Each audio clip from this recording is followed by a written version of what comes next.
Welcome back to the Deep Dive. It is Saturday, January 17, 2026. And today, we're not just looking at a map. We're looking at what happens when someone basically takes a pair of scissors to it. That is a pretty vivid way to put it. Well, if you've been following the news out of the Horn of Africa, Yeah, that's what it feels like happened over the last few weeks. The map just got cut up. it did. But the reason we're here, the reason we're doing this deep dive, isn't just because a border changed.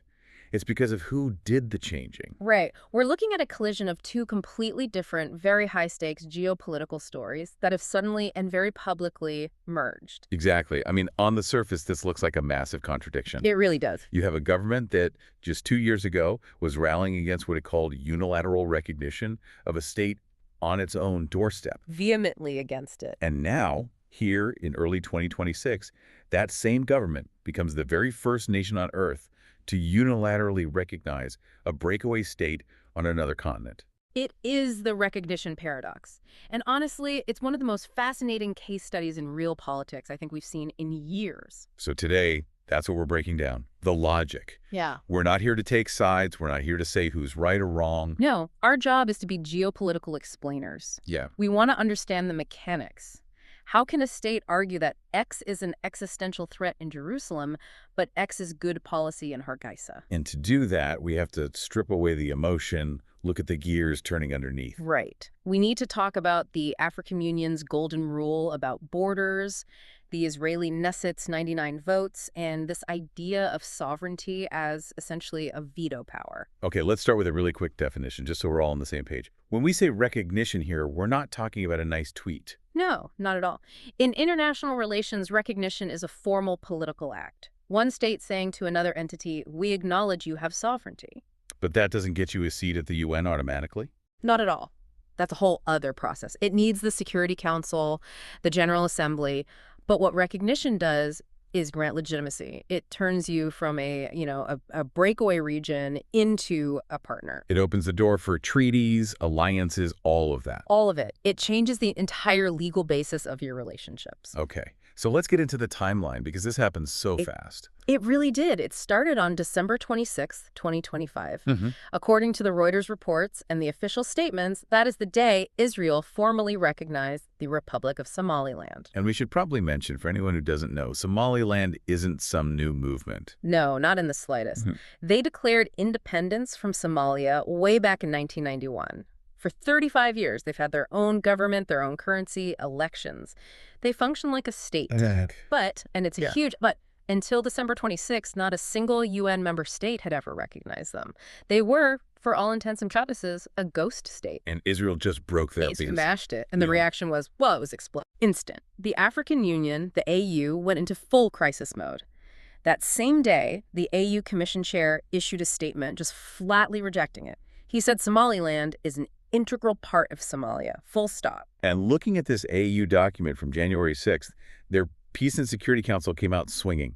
They called the move null, void, and without legal effect. Which is about as strong as diplomatic language gets. It's basically them saying, we are officially pretending this never happened. Okay, so that's one side of the paradox. Now let's rewind the clock. We have to go back to February 2024. Right. Less than 2 years ago, the war in Gaza is intense, and the international community, the U.S., Europe, they're all pushing for a day-after plan.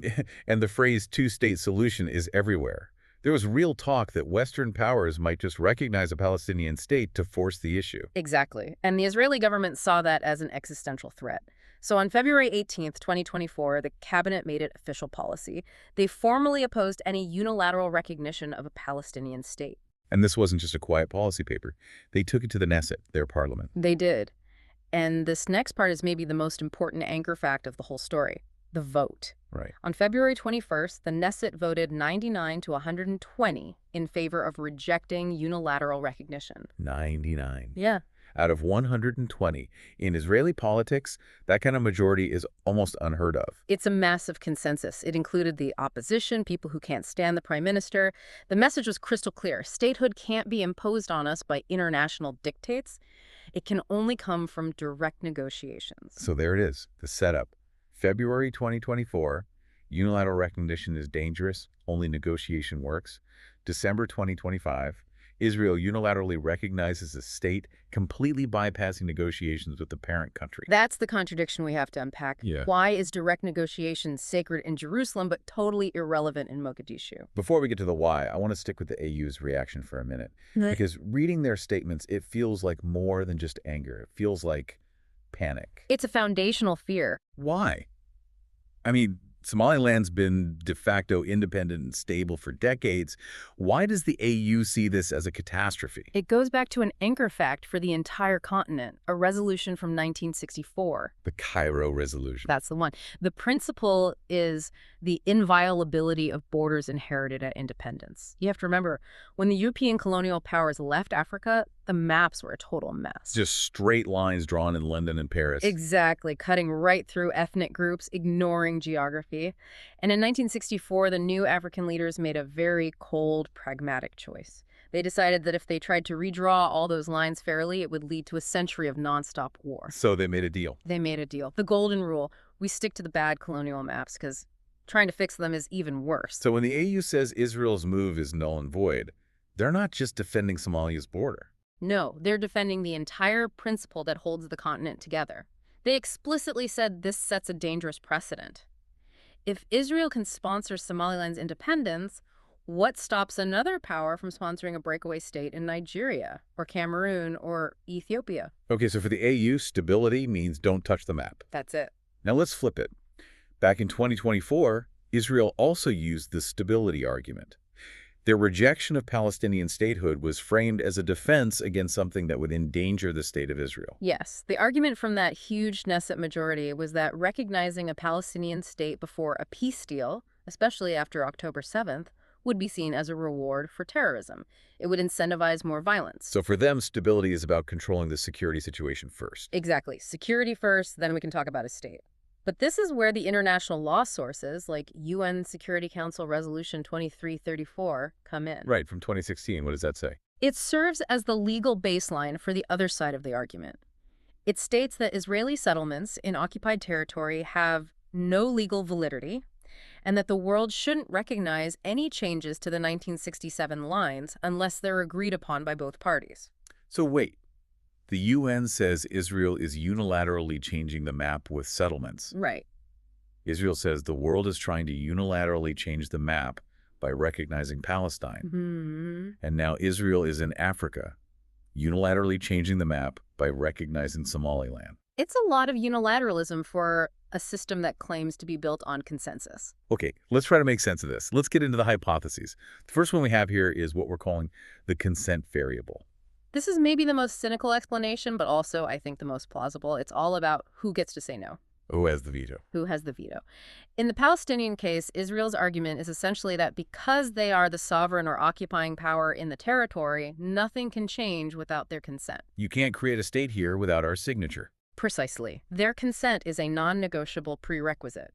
But now look at the Somaliland case. Who's the recognized sovereign power there? The federal government of Somalia in Mogadishu. Right. They have the UN seat. And did they consent to Somaliland leaving?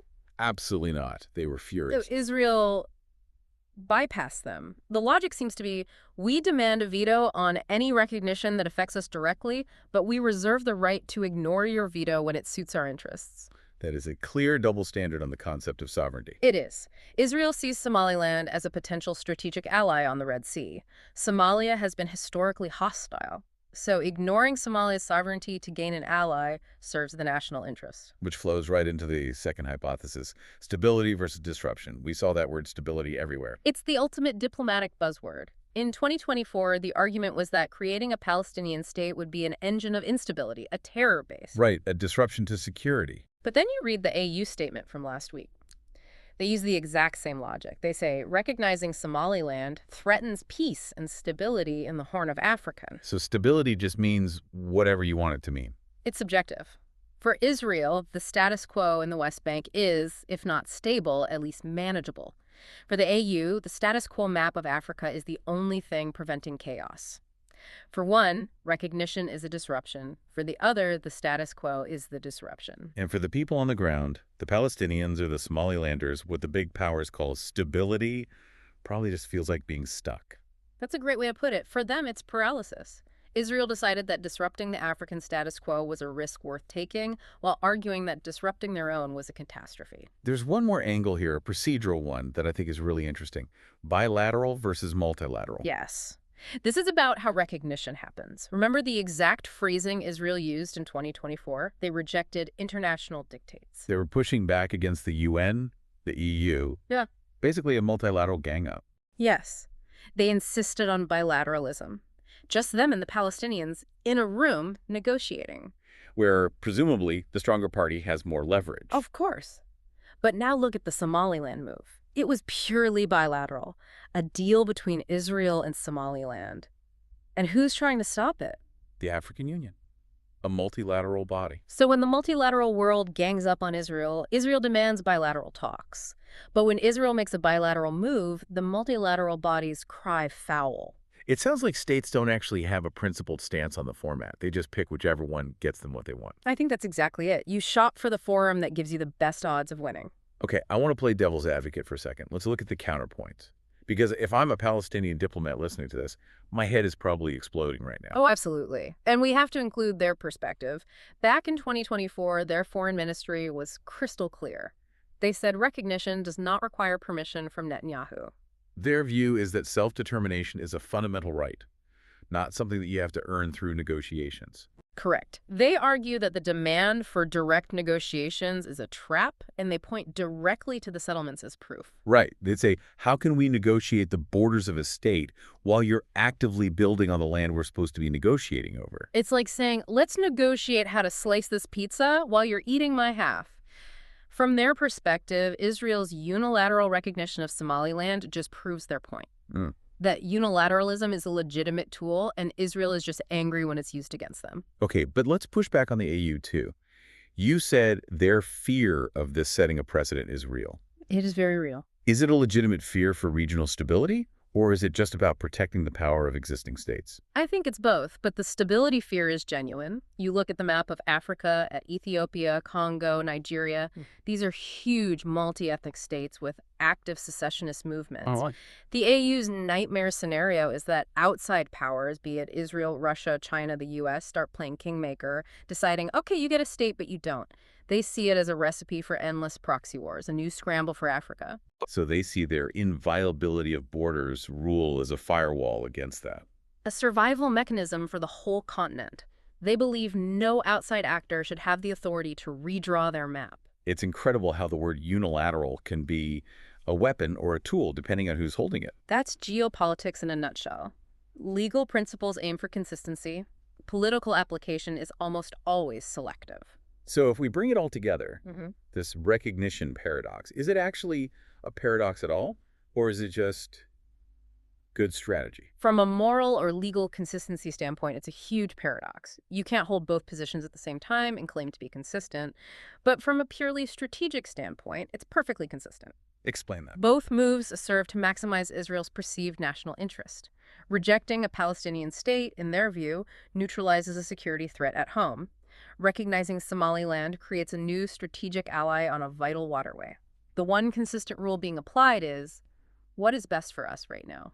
The cold, hard reality of how nations act. It's about leverage, not just laws. The rules of statehood, more often than not, are defined by those who have the power to enforce their definitions. Which leaves us, and you, the listener, with some pretty big questions to think about. The first one for me is about what recognition even is.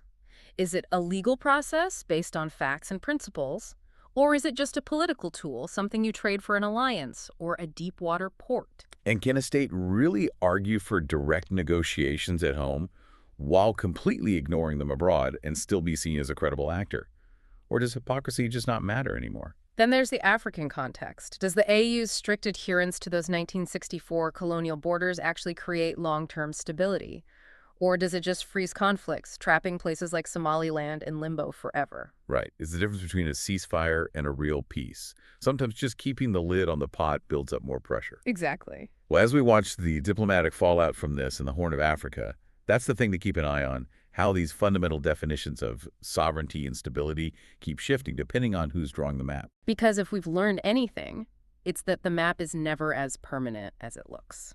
Thanks for joining us for this deep dive. Catch you on the next one.